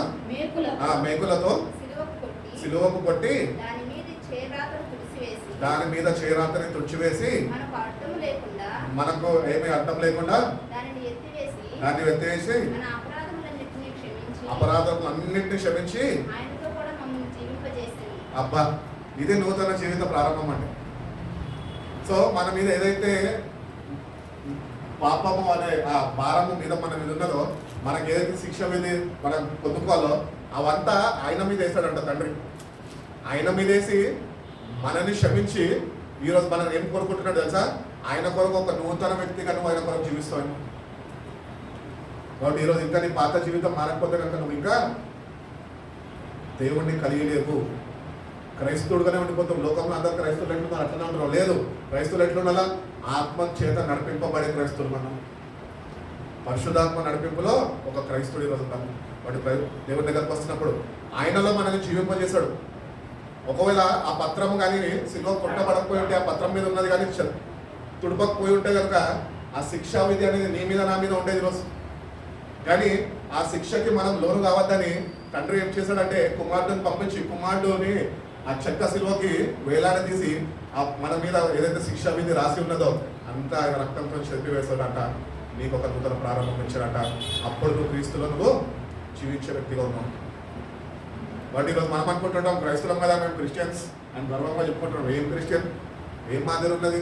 ఒక నూతన ప్రారంభం ఉన్నదా? దేవునితో సావాసం ఉన్నదా? పరిశుద్ధాత్మ నడిపింపులో ఉన్నవా? వాక్యాన్ని గ్రహించి గుర్తించి జీవితాన్ని సరి చేసుకుంటున్నావా? లేదు. కానీ క్రైస్తవం అటు రీతిగా మన జీవితాలు ఉండకూడదు. కానీ దేవుడు అంటున్నాడు, మీరు ఆయన ఎందుకు విశ్వాసం ఉంచి ఆయన శక్తి ఏదైతే శక్తితో కుమారుడు లేపాడో ఆ శక్తిని మనం పొందుకోవడానికి దేవుని దగ్గర ప్రాధాయపడాలంట. దేవుడిని అడగాలన్న ప్రభా శక్తితో నింపున్నాను. నిజంగా పాట పాడుతున్నాం కదా. ఏం పాట?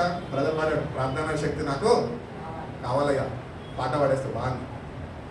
మన వ్యక్తిగత జీవితాలు చెప్తున్నాం, పాట పాడేస్తాం. ఎందుకంటే పాట చాలా బాగుంటుంది. అనుభవంలోకి వెళ్ళి పాడు, మోకరించి ఆ శక్తిని కనపరుస్తూ పాడు. ప్రభా నిజంగా నాకు కావాలా.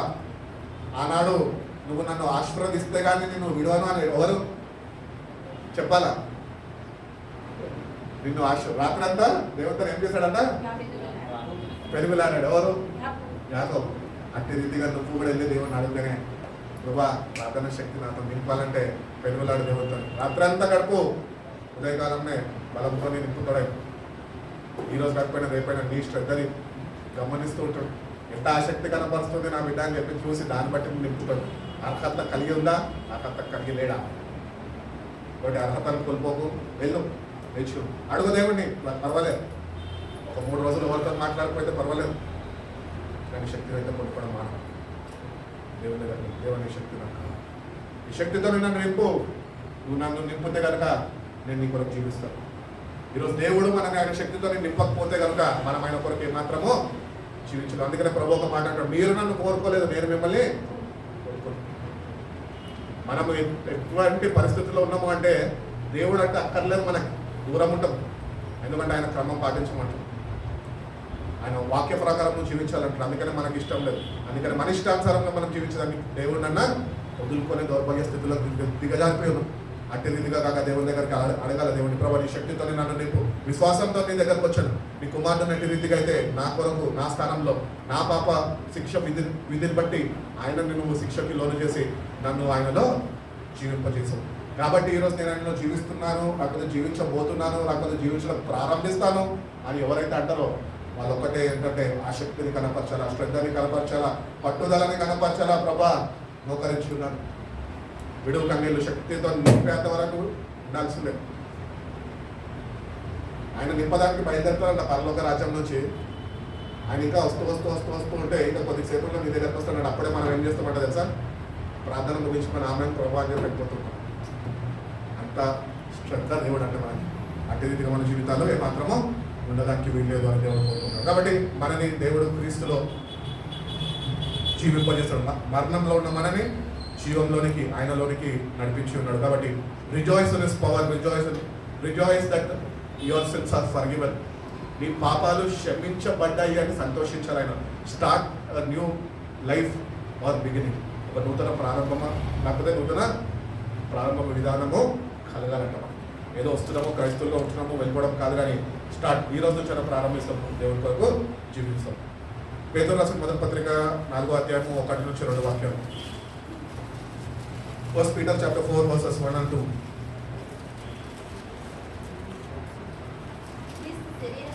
క్రీస్తు శరీరమందు శ్రమ పడెను కనుక మీరును అట్టి మనసును అబ్బా ఆయుధంగా ధరించుకోవాలంట. ఏ మనసు? ఆయన మనసుని. మనకు ఆయన మనసు తెలియదు.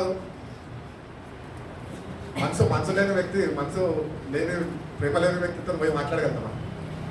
మాట్లాడలేం కదా. అట్లనే ఆయన మనసుని మనము ఆయుధం వలె ధరించుకోవాలంట. చదువుకుంటున్నాము. శరీర విషయంలో శ్రమ పడినవాడు శరీరమందు జీవించు మిగిలినంత కాలము ఇక మీదట మనసు ఏమన్నారు అది? అంటే హ్యూమన్ డిజైర్స్. చదవండి.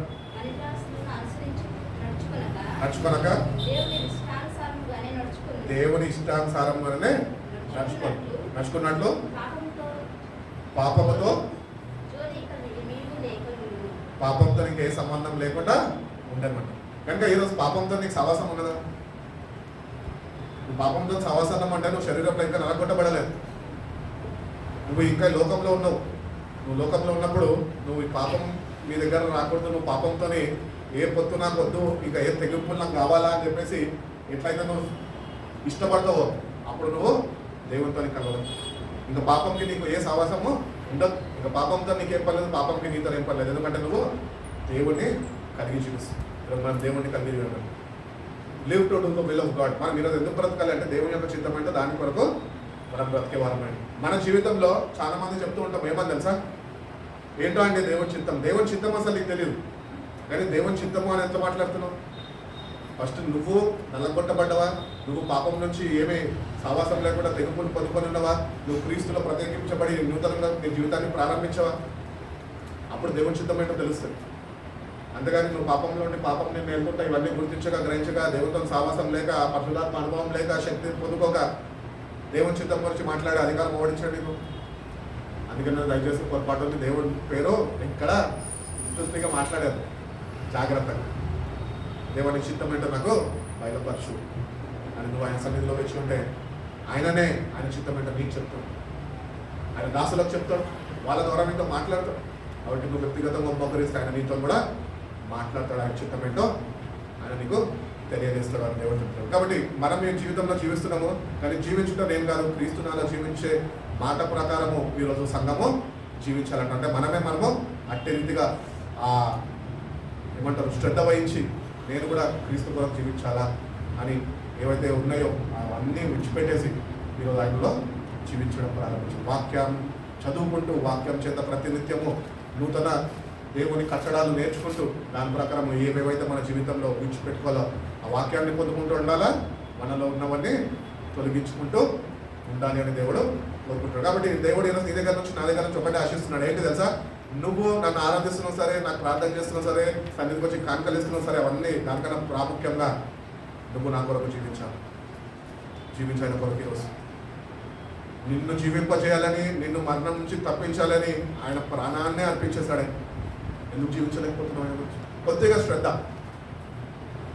ఒక్కసారి మేము ప్రభు ఇంకా మన వైపు చూస్తూ బాధపడుతున్నాడా, ఆనందిస్తున్నాడా? ఒకసారి కొన్ని సమయం తీసుకొని కూర్చొని ఆలోచించి మోకరించి ప్రార్థించి దేవుడే మాట్లాడుతున్నాడు. మనం ఇవన్నీ చేయకుండా దేవాన్ని చిత్తం అనుకుంటే మనం దేవుడు ప్రేమే చేయలేము. కనుక మనం ఈరోజు ఎవరి కోసం జీవిస్తున్నాము? Make it a point that you live for God. ఎవరన్నా కానీ ఏమన్నా కానీ వాళ్ళకి ఒకటి చెప్పు, నేను నా దేవుడి కొరకు జీవిస్తున్నాను అంతే. భార్య ఉంటుంది, భర్త ఉంటుంది, పిల్లలు ఉంటారు, కుటుంబాలు ఉంటాయి, వంశం మొత్తం ఉంటుంది. కానీ నువ్వు అక్కడి నుంచి వచ్చిన వ్యక్తి ప్రత్యేకింపబడిన వాడు. నీకు క్రీస్తు ఎవరో తెలుసు, నీకు ఆయనతో ఎటువంటి సహవాసం ఉంది, ప్రార్థనకు వెళ్తావు, అన్నీ చేస్తావు.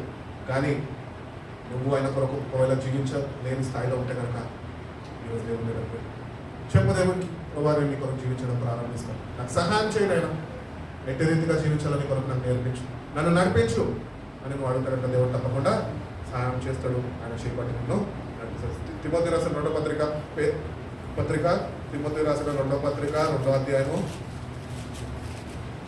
11-12 వాక్యాలు. ఈ మాట నమ్మదగినది. అబ్బా, అక్కడే తృప్తి చెందుతుంది నాకైతే. ఈ మాట నమ్మదగినది.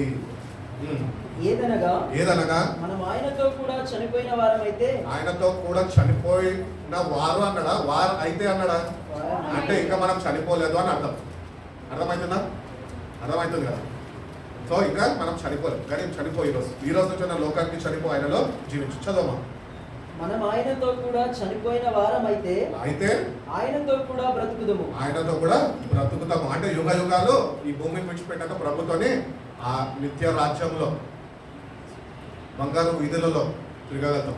కాబట్టి ఈరోజు నువ్వు క్రైస్తవుడు గుర్తించాలా, గమనించాలి. ఏంటి అంటే నేను ఆయనతో నిజంగా ఈ లోకంలో చనిపోయి ఆయనలో జీవించేవాడిగా ఉంటేనే నేను ఆయనతోనే రేపు జీవించగలుగుతాను అని గుర్తించాలి. చదువుకుంటాం. సహించిన వారమైతే, ఒకవేళ సహించిన వారమైతే ఆయనతో కూడా వెళ్తాము. ఆయనతో కూడా వెళ్తాం. కాబట్టి ఈ లోకంలో ఏం కావాలంటే ఒక క్రైస్తవుడికి సహనం కావాలంట. దేవుడికి సహనం ఉందా? ఉంది. అందుకనే మనం బ్రతుకున్నాం. మనలో ఏ మంచి లేదు. మనం చేసే పనులైనా చూసిందనుకో ఆయనకి ఏమంటారు, కోపం రేగిపోయి ఒక్క తలంపు తలంస్తే చాలంట, మాడి మష అయిపోతామంట. అయినా కానీ ఆయన ఈరోజు ఏం కలిగి ఉన్నాడు? సహనము కలిగి ఉన్నాడు. సో క్రైస్తవుడిలో సహనం ఎక్కడ నేర్చుకుంటాడంటే ప్రార్థన గదిలోనే ఆయనతో గడిపినప్పుడే. ఆయననే నేర్పిస్తాడు. మోకరించాలి గంటలు మోకరించలేము, కానీ ఓపిక సహనాన్ని దేవుడే ఇస్తాడు. దేవుడే అనుగ్రహిస్తే నువ్వు 1 గంట మోకరించాల్సిన వ్యక్తివి 4 గంటలు మోకరించడానికి ఇష్టపడే వ్యక్తిగా మారుస్తాడు. ఆ సహనాన్ని నేర్పిస్తాడు. ఆయన వచ్చి ఆశీర్వదించేంత వరకు వేచి ఉండేంత అనుభవంలోనికి దేవుడే నిన్ను నడిపిస్తాడు. కాబట్టి మనము ఆయన ఈరోజు మనం కానీ సహనం కలిగి ఉంటే రేపు ఆయనతోని ఏలుతాము అంటే we will reign with him. ఆ పరలోక రాజ్యంలో పరిశుద్ధ దూతల మధ్యన నువ్వు నేను, ఆయననే పరిశుద్ధుడు, ఆయనే మాకు రక్షణ అనుగ్రహించిన వాడు, ఈయననే నజరేయుడైన యేసు అని ఆనందం వ్యక్తపరుస్తూ ప్రభుత్వ యుగ యుగాలు జీవించగలుగుతాము అని దేవుడు తెలియజేస్తాం. చదువుకుంటారమ్మా. మనము ఆయనను ఎరుగమంటే మనలను ఆయన ఎరుగనను. మనము నమ్మదగిన వారమైనను మనము నమ్మదగని వారమైనను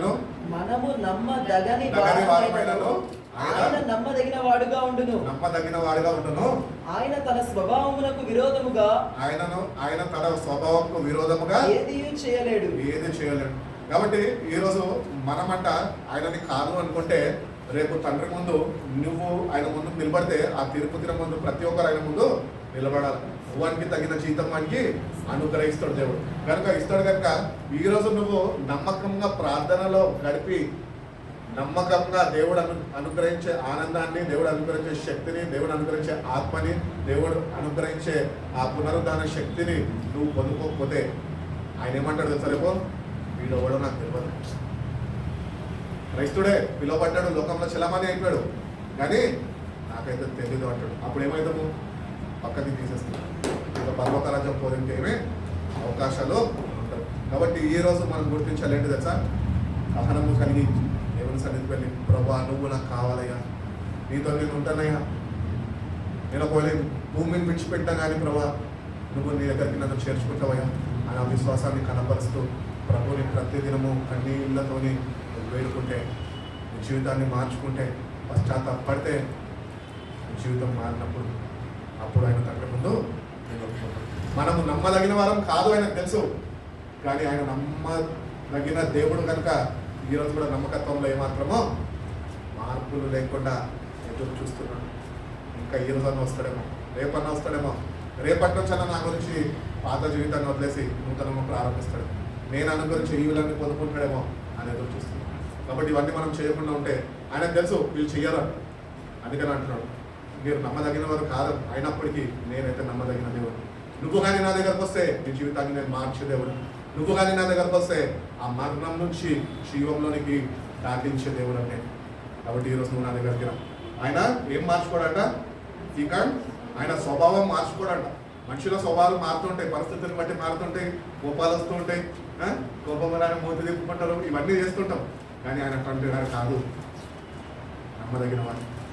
ఆ రోజు కల్వరి శిల్వలో ఏదైతే ప్రేమని వ్యక్తపరచాడో అదే ప్రేమతో ఈ రోజు కూడా నేను సహిస్తున్నాడు, నేను ప్రేమిస్తున్నాడు. అది ఎప్పుడు మనము మర్చిపోవడం. అందుకని మన జీవితాలు ఆయనకి అప్పగించేసారని దేవుడు ఒక్కడు. Heaven is our dwelling place. కాబట్టి దేవుడి దగ్గరికి మనం వెళ్ళి యుగ యుగాలు జీవించాలి కనుక మనము ఆయన దగ్గరికి వెళ్ళి ఈరోజే నీ జీవితాన్ని మార్చమని ప్రార్థనల అనుభవంలో నీకు ప్రభావ నా జీవితాన్ని కూడా నా ప్రార్థన జీవితాన్ని నువ్వు కట్టు ప్రభావ అని అడిగినప్పుడు దేవుడి అనుభవాలన్నీ నేర్పించుకుంటూ వస్తాడు. ప్రతిదినము నువ్వు ప్రార్థన చేసే వ్యక్తిగా నువ్వు మారుతావు. మీ పక్కన వాళ్ళందరూ చూసి ఈ వ్యక్తి ఎక్కువ భక్తి చేస్తుందిరా అంటే భక్తి కాదు, నేను ఉన్న శక్తి చూస్తాము. ఆ శక్తితో నువ్వు ప్రార్థన చేస్తే వాళ్ళు కూడా నీతో వచ్చి మోకరించగలరు. అదే దేవుడు చేసే అద్భుత కార్యం. వాటి మొట్టమొదటిగా నువ్వు ప్రారంభించు. నువ్వే ప్రారంభించక కుటుంబం మారాలంటే మర్చిపోయి నీ జీవితాన్ని నువ్వు సమర్పించుకునే మోకరించి ప్రార్థన చేయి. ఆయన నమ్మదగిన వాడు అని దేవుడు తెలియజేస్తున్నాడు. అదేవిధంగా మనం చూద్దామండి కొలొస్సీయులకు రాసిన పత్రిక 3:1-3 త్వరగా అయిపోయింది, వాక్యం అయిపోయింది. కొలొస్సీయులకు రాసిన పత్రిక 3:1-3 క్రీస్తుతో కూడా లేపబడిన వారైతే మీరు క్రీస్తుతో కూడా లేపబడిన వారైతే పైనున్న వాటినే వెదకుడి. క్రైస్తవులు ఈరోజు ఏం చేయాలంట? లోకంలో ఉన్న వాటి పైనున్న వాటినే వెతకాల. అక్కడ క్రీస్తు దేవుని కుడిపార్శ్వమున కూర్చుని ఉన్నాడు. అబ్బా, ఎప్పుడైనా చూసావా ఆయన కూర్చుని ఉన్నాడని? చెప్పండి, ఎవరైనా చూసారా? ఎవరైనా చూడలేదా? అంటే ప్రార్థన జీవితం లేదు అంతే కదా. ప్రార్థన జీవితం కలిగి మోకరించి దేవుని సన్నిధిలో కొన్ని గంటలు గడిపే వ్యక్తిగా కానీ నువ్వు తీర్మానం చేసుకొని జీవితాన్ని మార్చుకొని ప్రతిదినము కొన్ని నెలలు కొన్ని సంవత్సరాల క్రితం గడిపినావు అనుకో, నువ్వు ఆయన కూర్చున్నాడో గుర్తించడం, ఈరోజు క్రైస్తవుడో గుర్తించాలి. ఏమని చదువు ప్రజలు భాస్కర్? మీరు క్రీస్తుతో కూడా లేపబడిన వారైతే పైనున్న వాటినే వెతుకుడి. అక్కడ క్రీస్తు దేవుని కుడిపార్శ్వమున కూర్చుని ఉన్నాడు. పైనున్న వాటి మీదనే గాని భూ సంబంధమైన వాటి మీద మనస్సు పెట్టకొనుకుడి. మనసు పెట్టద్దంట. ఎందుకంటే నువ్వు భూ సంబంధమైన వాటి మీద మనసు పెట్టవనుకో ఏమైతే తెలుసా? దేవుని మీద నీ మనసు మళ్ళీ ఇచ్చేస్తాడు ఈ లోకం. కాబట్టి మనం ఆయన మీదే మనసు పెట్టాలంట. పైన వాటిని వెతకాల. పైన ఉన్నాడు, తండ్రి కుడి పార్శ్వన కూర్చొని ఉన్నాడు. తండ్రి ఎప్పుడు ఇల్లు నా కుమార్తె అంటే సంఘాన్ని చేర్చుకునేదానికైనా బయలుదేరే సమయం ఆసనమైంది. కాబట్టి ఈరోజు మన వ్యక్తిగత జీవితాల్లో మనం ఆయనతో మరణించమని తెలుసు. పాపంలో ఉంటున్నాం మేము, దేవుని దగ్గర ఈరోజు క్షమాపణ పొందుకున్నా. నువ్వు ఈ లోకంలో దేన్ని కోరుకోదు, పైన వాటిని నిత్య రాజ్యమంలో నీకంటూ ఒక స్థలం సిద్ధపరుస్తాను. అది సిద్ధపడబోతుంది, సిద్ధపరచి పెట్టేశాడు. అందుకని ఎప్పుడు చెప్పాడు? కొన్ని సంవత్సరాలు 2000 సంవత్సరాల క్రితం చెప్పాడు. ఏంది? యోహాను సువార్త 14 అమ్మా బాబు మీ హృదయాన్ని కలవరపడగా నీకే ఎంతకాలం ఉంటారు కలవరంలో? నేను వెళ్తున్నా మా డాడీ ఇంటికి వెళ్ళి నీకు ఒక మంచి గృహం సిద్ధపరిచి వస్తా, వేచి ఉండి నా కొరకు అంటే. ఈరోజు మనం ఏం చేస్తున్నాము? పైన వదిలేసి పైన వెతకగా లోకంలో ఇక్కడికి వెళ్ళాలా, అక్కడ స్థిరపడాలా, అది కావాలా, ఇది కావాలా, ఈ లోకంలో వెతుక్కుంటూ నీ దృష్టి మొత్తం ఆయన మీద నుంచి మళ్ళించుకుంటూ క్రైస్తవులో పిలవడుతున్నావు. సిగ్గుశరం లేదు మనకి? తలదించుకునే పరిస్థితి అని అంటే వీలుగా మనం ఉంటాం. ఎప్పుడైనా కొంచెం ఏమన్నా సిగ్గులేని జీవితం జీవిస్తున్నాం. ఇప్పటి నుంచి అన్న శ్రద్ధ వహిస్తా ప్రభావ వస్తున్నాను దగ్గర నా సిగ్గుని అవమానాన్ని కొట్టేసి దేవుడు నువ్వే. నేను పైన ఉన్న వాటిని వెతకడం నేను నేర్చుకుంటా ప్రభావ. నన్ను దేవుని దగ్గర వెతకక్క నీ మీద ఉన్న ఏవైతే అవమానాలు ఉన్నాయో అన్ని కొట్టివేస్తాడు. పైన ఏమున్నాయో వెతకడం నేర్పిస్తాడు. తండ్రి కుడి పార్శ్వన కూర్చొని బైబిల్ చెప్పుచున్నది, ఆయన తండ్రి కుడి పార్శ్వన కూర్చొని నీ గురించి నా గురించి త్యాగం మాత్రమే కాక ఈరోజు నీ గురించి విజ్ఞాపన చేస్తున్నాను. ఎంత శ్రద్ధ దేవుడికి మన మీద. ఎందుకంటే ఒకవేళ విజ్ఞాపన చేయకపోతే నీ గురించి చేసే నాదురం నీ భూమి ఇవ్వడం. తల్లి నీకు చేయదు, నీ తండ్రి నీకు చేయదు. కొద్ది కాలం ప్రేమ ఉంటుంది, కొద్ది కాలం ప్రేమలో మార్పులు ఉంటాయి. కానీ దేవుడు శాశ్వతమైన ప్రేమతో ప్రేమిస్తున్నది వాగ్దానం చేశాడు, ప్రామిస్ ఇచ్చాడు. కనుకనే ఆయన తండ్రి దగ్గరికి వెళ్ళి సుఖం అనుభవిస్తలే విజ్ఞాపన చేస్తుంది. ఎక్కడ నా సొత్తు నా చేతి నుంచి జారిపోతుంది, నా సొత్తు నేను ఎక్కడ పోగొట్టుకుంటానేమో, నాకు ఇష్టం లేదు డాడీ, నాకు ఇష్టం లేదు వీళ్ళకి పోగొట్టుకోవడం అని చెప్పి కన్నీ ఇల్లు విడుస్తూ విజ్ఞాపన చేస్తుంది. కాబట్టి నువ్వు వాళ్ళు గుర్తించి గ్రహించి కొద్దిగా దేవ నీలోనికి నీ వాక్యంలోనికి కొద్ది లోతైన అనుభవంలోనికి మీరు జీవితాన్ని ముందు తీసుకెళ్ళి ప్రభావ అని అనుకునే సమయం పడితే కనుక దేవుడే నీ జీవితాన్ని కడతాడు. అట్టి రీతిగా పరలోక రాజ్యానికి దాన్ని కాపాడుతాడు అని దేవుడు తెలియజేస్తారు. ఆఖరికి మనం చూసుకున్నప్పుడు యోహాను రాసిన మొదటి పత్రిక 2వ అధ్యాయం 3వ వాక్యం ముగించేస్తుంది. మరియు మనం ఆయన ఆజ్ఞలను గైకొనిన ఎడల మనము ఆయన ఆజ్ఞలను గైకొనిన ఎడల దీని వలననే ఆయనను ఎరిగి ఉన్నామని తెలుసుకుందాము. అబ్బా, దేవుడి ఆజ్ఞలు జరగకుండా దేవుని దగ్గర వచ్చి ప్రార్థన చేసే వాళ్ళు ఉంటే నాకు అయ్యా అనిపిస్తుంది. దేవుడు ఆజ్ఞలు తెలియవు, కట్టడాలు లేవు, ఏం లేవు, కానీ పాటలు ఎంత మంచి పాడతారంటే దేవదూతలు అనుకుంటున్నాం, అబ్బా ఏమన్నా వేషాలు ఆడమని. అదే రీతిగా ఆయన ఆజ్ఞలను ఒక క్రైస్తవులై మనం ఆయన కట్టడాలను నేర్చుకోవాలంటే అందుకనే దేవుడు ఈరోజు మనకు వాక్యాన్ని ఇచ్చాడు. ఆ వాక్యాన్ని శ్రద్ధ విన్న మనము ఆ వాక్యాన్ని మళ్ళీ ధ్యానించి ప్రభా అవును ప్రభా నేను నీ కొరకు నీ రాజ్యంలో ఉండే వ్యక్తిగా ఉన్నా కదా, ఈ లోకంలో దేన్ని ప్రేమించక ఉండడం. నేను ప్రభుని అడుగుతా ఏమో తెలుసా, ప్రభు ఈ లోకంలో దేన్ని నేను ప్రేమించకడం ఉండాలి అని అడగను. ఉండకుండా ఉండడము, ప్రేమించకుండా ఉండకుండా ఉండాలంటే నువ్వు నాకు నేర్పిస్తే నేను ఉంటా ప్రభు. ఆయన నాకు నేర్పిస్తేనే నేను ఈ లోకంలో దేన్ని ప్రేమించాను. ఆయన నేర్పించకపోతే నేను మనిషినే, నేను శరీరం అంటే నేను ఆత్మని కాదు కదా, నాకు కోరికలు ఉంటాయి. కానీ అన్నీ ఎందుకు విడిచిపెట్టుకున్నాను? ఆయన నువ్వు నాకు నేర్చుకుంటాను, లోబడతాను నీ మాటకి. నేను ఎప్పుడైతే నీ జీవితాన్ని సమర్పించుకుంటావు దేవుడు తప్పకుండా గొప్ప కార్యాలు, ఒక నూతన ప్రారంభము మీ అందరికీ అనుగ్రహిస్తుంది. ఇక్కడ ఈ వాక్యం ప్రిపేర్ అయినప్పుడు ఒక చిన్న మాట రాసుకున్నానండి. ఆ మాట ఏంటో చెప్తాను. Don't worry about the world. ఈ లోకం గురించి నువ్వు చింతించద్దు, కానీ వరీ అబౌట్ యువర్ సోల్. నీ ఆత్మ గురించి చింతించు. అండ్ రీడ్ ద వర్డ్ వాక్యం చదువు. నీ ఆత్మరక్షణ నిమిత్తము ప్రాధేయపడు, చింతించు, దుఃఖపడు. దేవునిలో నీ జీవితాన్ని స్థిరపరచు. కాబట్టి ప్రాక్టీస్ చేయాలి. ఇవన్నీ ప్రాక్టీస్ చేస్తేనే అలవాట అయితే. Practice keeping his commandments and learn to live according to them and then you will know him. నువ్వు అప్పుడైనా తెలుసుకోగలవు. ఆయన వాక్యాన్ని చదివి ఆ వాక్య ప్రకారం నువ్వు జీవించడం ప్రారంభిస్తేనే నువ్వు ఆయన ఎవరు గుర్తించగలవు, ఆయన నిన్ను గుర్తించగలవు. కాబట్టి ప్రతిదినము వాక్యము చదువుకునే వారమై ఉండాలి అని దేవుడు కోరుకుంటున్నాడు. అతి రీతిగా ఆయనతో గడపాలి అని దేవుడు కోరుకుంటున్నాడు.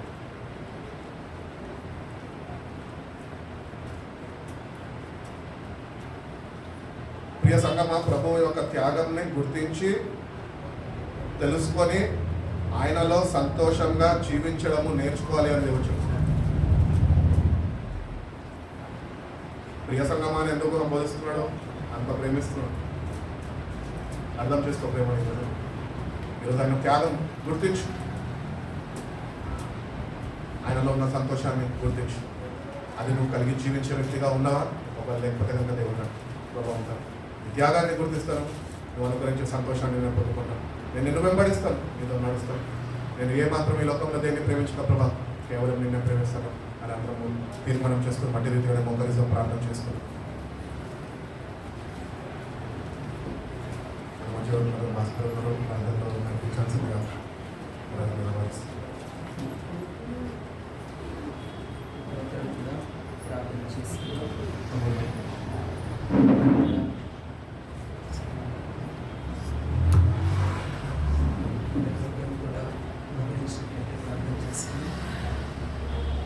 దేవుడు మాట్లాడిన వాక్యాన్ని విని ఉన్నాం కదా. దేవుడు ఏం చెప్పి ఉన్నారు, ఎలా జీవించాలని ఆశిస్తున్నారు, ఆయన యందు ఏ రీతిగా ఆనందించాలని, ఆయన మన యందు ఎటువంటి గొప్ప ప్రేమతో మాట్లాడిన ప్రతి మాటను కూడా జ్ఞాపకం చేసుకుందాం. ఇంతవరకు కూడా మనము దేవుని యందు ఆనందించకుండా ఈ లోకంలో ఉన్న ఆనందాన్ని దేవుని యొక్క ఆనందముగా అనుకుని భ్రమపడుతూ జీవిస్తున్నాము. ఒకసారి జ్ఞాపకం చేసుకుంటూ మరి యొక్క తరుణము మనందరినీ కూడా దేవుడు సరిచేయాలని ఆశపడుతున్నారు. కాబట్టి ఆయన యొక్క మాటకు విధేయులై ఈ సమయంలో దేవుని సన్నిధిలో మోకరించి ప్రతి ఒక్కరు కూడా అడిగిన ఎడల దేవుడు ఆయనలో ఉన్న ఆనందాన్ని మనకు అనుగ్రహించే దేవుడై ఉన్నారు. కాబట్టి ప్రతి ఒక్కరు కూడా దేవుని సన్నిధిలో మోకరించి అడుగుదాం ఈ సాయంకాల వేళ, ప్రభువా నీలో ఉన్న ఆనందాన్ని మాకు అనుగ్రహించండి అని ప్రార్థించినప్పుడు గొప్ప సంతోషాన్ని అనుగ్రహించే దేవుడై ఉన్నాడు. పరిశుద్ధుడా, ప్రేమగల దేవుడా, కృపా సత్య సంపూర్ణుడా, నీకే కృతజ్ఞతాస్తుతి వందనాలు తెలియజేసుకుంటున్నామయ్యా. తండ్రి, మేము నాయనా నిన్ను ఎరగకపోయినప్పటికీ ప్రభువా నీవు మమ్మల్ని ఎరిగి ఉన్నామని సెలవిస్తున్న దేవుడవయ్యా. ప్రభువా మేము నమ్మదగిన వారిని కానై ఉన్నప్పటికీ ప్రభువా నీవు నమ్మదగిన దేవునిగా మా వెంట ఉంటూ నడిపిస్తున్నందుకు మీకు స్తోత్రాలు తండ్రి. మీకే కృతజ్ఞతలు నాయన. మేమే పాటి వారిమో అయినప్పటికీ ప్రభువా తండ్రి మీరే మాకు తోడుగా ఉండి మమ్మల్ని సరిచేయించున్నందుకు మీకు స్తోత్రాలు తెలియజేసుకుంటున్నామయ్యా. కృపా సత్య సంపూర్ణుడా మరి యొక్క తరుణము నీ పాద సన్నిధిలో మోకరించి మా యొక్క ఆత్మీయ స్థితి కొరకు ప్రార్థన చేసుకోవడానికి మీరు ఇచ్చిన ధన్యతను బట్టి మీకు వందనాలు తెలియజేసుకుంటున్నామయ్యా. తండ్రి దేవా ఈ మండల కాల సమయం అనుగ్రహించినది ప్రభా ప్రతి సంవత్సరం లాగానే కొనసాగించాలని కాదు, కానీ మా యొక్క ఆత్మీయ స్థితిలో ఎదుగుట కొరకు మీరు నడిపిస్తున్న రీతిని బట్టి మీకు వందనాలయ్యా. నీవెన్నుకున్న సేవకుని ద్వారా నాయన నీ బిడ్డని సిద్ధపరిచి ప్రభా తండ్రి గొర్రెలను సిద్ధపరచుట కొరకు మీరు మాతో మాట్లాడుతున్న లేఖనాలను బట్టి మీకు వందనాలు తెలియజేసుకుంటున్నామయ్యా. ప్రభా తండ్రి మనుష్యుడు మాట్లాడితే ప్రభా మానవ హృదయము మారదు, కానీ మనుష్యుడిని సృష్టించిన జీవము కలిగిన దేవుడు మాట్లాడితే నిర్జీవమైనటువంటి జీవితాలు సైతము జీవించబడతాయి. నాయన ఒక్కసారి మమ్మల్ని దర్శించండి. మీకే స్తోత్రములు తండ్రి.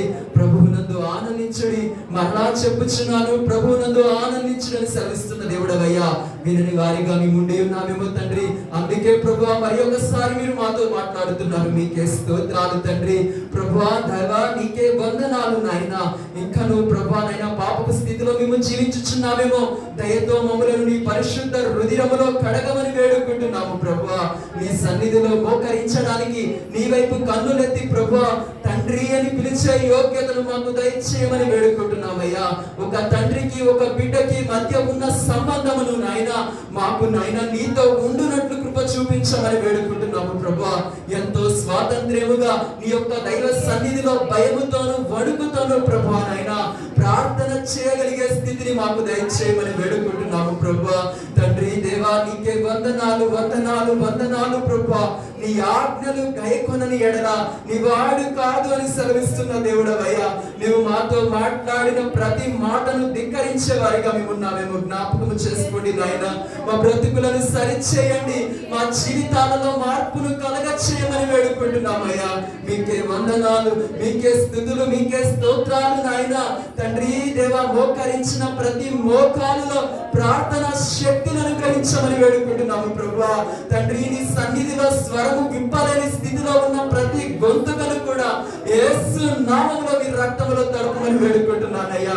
ప్రతి బిడ్డ కూడా మనసారా నిన్ను స్తుతించు ప్రభువా. తండ్రి దేవా హృదయపూర్వకముగా నీ దైవ సన్నిధిలో నాయన ప్రార్థన చేసుకోగలిగే అనుభవాన్ని దయచేయండి ప్రభువా. ప్రతి కుటుంబంలో నీ యొక్క ప్రార్థన ధ్వని రగులునట్లు కృప చూపించండి నాయన. ప్రతి బిడ్డ జీవితంలో ప్రార్థన అనే అగ్ని మండునట్లు మీ కృప చూపించండి తండ్రి దేవా. ప్రతి ఒక్క బిడ్డ ముఖము వెలగాలి అంటే, ప్రతి ఒక్క బిడ్డ జీవితంలో మోకాలు వంగాలి అంటున్నావు ప్రభువా. అట్టి స్థితిలో ప్రతి బిడ్డ జీవితాన్ని స్థిరపరచబోతున్నందుకే నీకు స్తోత్రాలు నాయన. మీకే కృతజ్ఞతలు తెలియజేసుకుంటున్నాము ప్రభువా. దేవా నీవు మాతో మాట్లాడిన ప్రతి మాట మా జీవిత కాలం అంతయు కూడా మేము నెమరు వేసుకోగలిగే అనుభవాన్ని మాకు దయచేయమని వేడుకుంటున్నాము ప్రభువా. నీకే స్తోత్రాలు. ప్రియ పరిశుద్ధాత్మునిగా మీరు మాకు తోడై ఉండి నడిపించమని వేడుకుంటున్నాము ప్రభువా.